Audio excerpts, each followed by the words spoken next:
2026年3月30號夜晚9點11是呢個永年大碗麵味咖喱辣醬味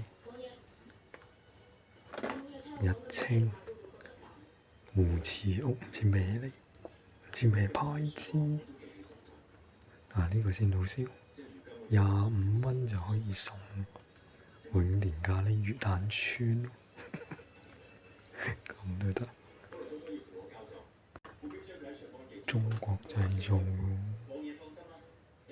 日清胡柿屋喎，新鮮。你睇下啦，一半都冇，1/3。有啲聞嗰隻薯片呢，聞落就好重咖喱味，食落就 OK 嘅。我冇食過佢哋嗰啲咩咖喱辣醬，所以我唔知係咩味。係食過永年一次啫，我都係貴到唔會食第二次。